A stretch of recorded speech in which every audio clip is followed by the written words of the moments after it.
Hello everybody. Okay, I'm Liam and this is the market roundup for the 23rd of February 2021. The Ftse 100 opened optimistically after a roadmap for coming out of COVID lockdown was presented by Boris Johnson, and following on from a positive time in Asia, the Nikkei up 0.46%, the Hang Seng up 1%, and the ASX up 0.9%, although the Shanghai Composite was largely flat.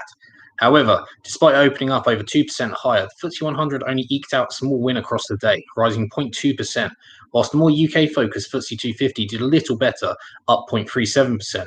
Both had been much higher during the day as investors rallied behind recovery stocks, salivating at the prospect of an end to the lockdown in the UK. It was enough to see holiday stocks rocket, with Easyjet up 4.5%, and a slew of other airlines and holiday operators doing similar.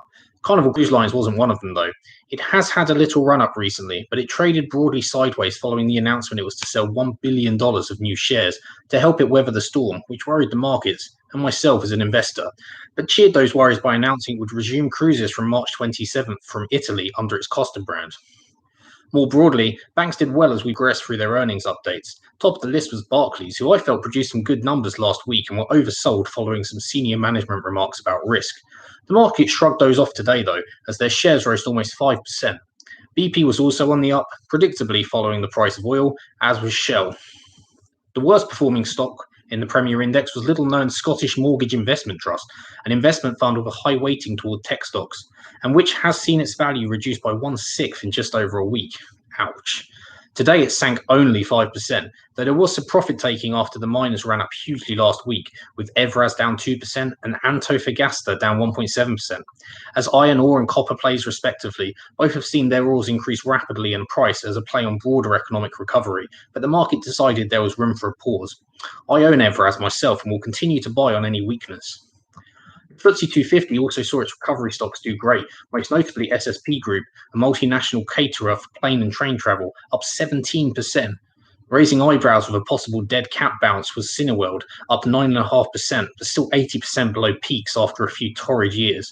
I'm unsure if this is an investment for the brave or the mad, but it's not one for me. Whilst I missed out on SSP, I remain bullish on the long-term prospects of WH Smith, and it was up over 7% on the day. Although a retailer, its larger margin stores are in transport hubs, so any recovery will benefit them too. Ever since being led by Kate Swan as CEO, the company has looked increasingly good and outperforms their competitors by a considerable margin. Kate Swan is no longer there, having left for, you've guessed it, SSP Group, where she performed equally well. She recently moved on, but remains one to back, no doubt.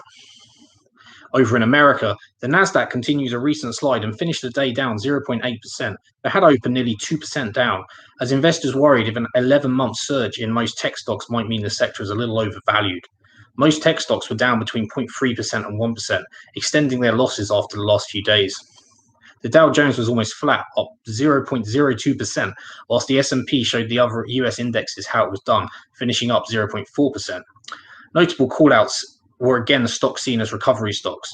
Top of the pile was Marathon Oil, up almost 10%, and both Wynn Resorts and MGM Resorts up 9% and 6% respectively.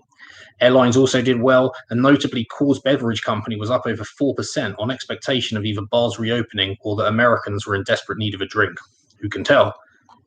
Currency-wise, the pound continues to surge against all major currencies this year, with the exception of the Norwegian krona, underpinned by the recovery of oil.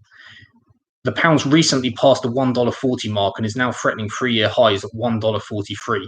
The UK's vaccine programme is going well, and as a service-led economy, although it's suffered most from COVID, it's also expected to recover faster. Time will tell.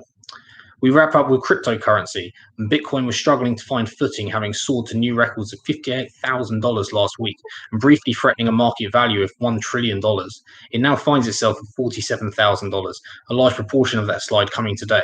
Got no idea what direction we'll be moving in next, but it's always exciting to watch. And that's it from me for this market roundup for the 23rd of February, 2021. Thanks for joining me, and until tomorrow.